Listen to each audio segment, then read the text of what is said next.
केंद्र उभे राहिले जात असतील तर त्यांना कुणीही ऑब्जेक्शन घेऊ नये। वळूयात पुढच्या बातमीकडे। काँग्रेसचे प्रदेशाध्यक्ष हर्षवर्धन सपकाळ यांच्यावर पोलीस पाळत ठेवत असल्याचा आरोप काँग्रेसचे प्रवक्ते अतुल लोंढेंनी केलाय। पोलीस बेडरूम पर्यंत गेले असं सांगत सर्वोदय आश्रमामधल्या सपकाळांच्या वास्तव्यावेळी पाळत ठेवल्याचा आरोप लोंढेंनी केलाय।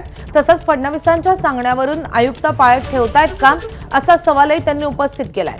याशिवाय नितीन गडकरी, जितेंद्र आव्हाडांवरही अशीच पाळत होती असा दावाही लोंढेंनी केलाय।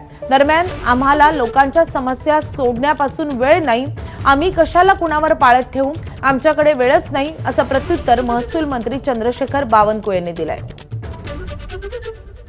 गेल्या काही काळामध्ये सातत्यानं मुंबई गावदेवी पोलीस स्टेशनच्या हद्दीतले पोलीस तिथे जाऊन बेडरूममध्ये न विचारता बघतात की इथे काय चालू आहे। ते RSSचं कार्यालय नाही, तिथे जाऊन अशा पद्धतीनं स्नूपिंग करणं, अशा पद्धतीनं विजिलन्स करणं काय देवेंद्र फडणवीसजी आपण सांगितलं का हे की देवेंद्र भारती स्वतःच्या मनाने करतायत? एखाद्या पोलिसाची एवढी हिंमत कशी होते? आज तर प्रदेशाध्यक्ष स्वतः होते आणि ते साधे असल्यामुळे कदाचित त्या पोलिसाच्या लक्षात आलं नाही आणि तो त्यांना दरडावून सांगत होता की इथे मीडिया कशाला येतो, इथे काय होतं, बेडरूममध्ये शिरला। हे जे धंदे आहे ना, हे धंदे बंद करा। हे ते उद्धव ठाकरे सरकार असताना केलं आणि काँग्रेस सरकार असताना केलं। आम्हाला तो वेळच नाही आहे। आम्हाला वेळ जनतेचे प्रश्न सोडवण्याकरता आहे। कुणावर पाळत ठेवणे, कुणावर वॉच ठेवणे, कुणावर या ठिकाणी कुणाचा सर्व्हिलन्स करण्या धंदा आमचा नाही आहे। आमचा धंदा सरळ आहे, या राज्याचा विकास झाला पाहिजे। विकासाचे प्रश्न सोडवायलाच वेळ नाही आमच्याकडे। आम्ही रात्रंदिवस एक करतोय। 48 तास 24 तास दिवस 48 तास झाला तरी आमच्याकडे वेळ नाही। आम्ही कशाला विरोधी पक्षाचे सर्व्हिलन्स करू? कशाला आम्ही त्या ठिकाणी विरोधी पक्षाला त्या ठिकाणी जेरीस आणू? त्यांचं काम ते करताय, सरकार म्हणून आमचं काम आम्ही करतोय। तर याच प्रकरणी काँग्रेसचे प्रदेशाध्यक्ष हर्षवर्धन सपकाळ यांनी पोलीस अधिकाऱ्यांना झापल्याचा व्हिडिओ आता समोर आलाय, आपण पाहूयात। नाना चौकातला आहे, तिथे राहतो।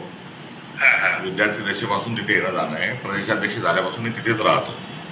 तुमच्या ठाण्याचा अंतर्गतच ते येते। मात्र तिसऱ्यांदा तिथे आपल्या पोलीस स्टेशनचे कर्मचारी येऊन तिथे बिना परवानगी येतात, तिथे चौकशी वगैरे करतात। चौकशी करायला कुठली अडचण नाही, मात्र ही की इथे प्रेसवाले काय येतात। माझी आज तर तुमचा कर्मचारी हवालदार होता कोणी, हा मी ज्या खोलीत राहतो त्या खोलीत मी सकाळी उठलेला असताना माझ्यात म्हणजे घरात घातलेल्या कपड्यानेशी तो येऊन माझ्याच खोलीत येऊन उभा विचारतो की ते मीडियावाले आले होते का, काय होणार आहे, कशाला येणार आहे मीडियावाले?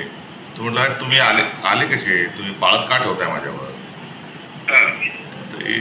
हे अशा घटना आहे असं योग्य नाही।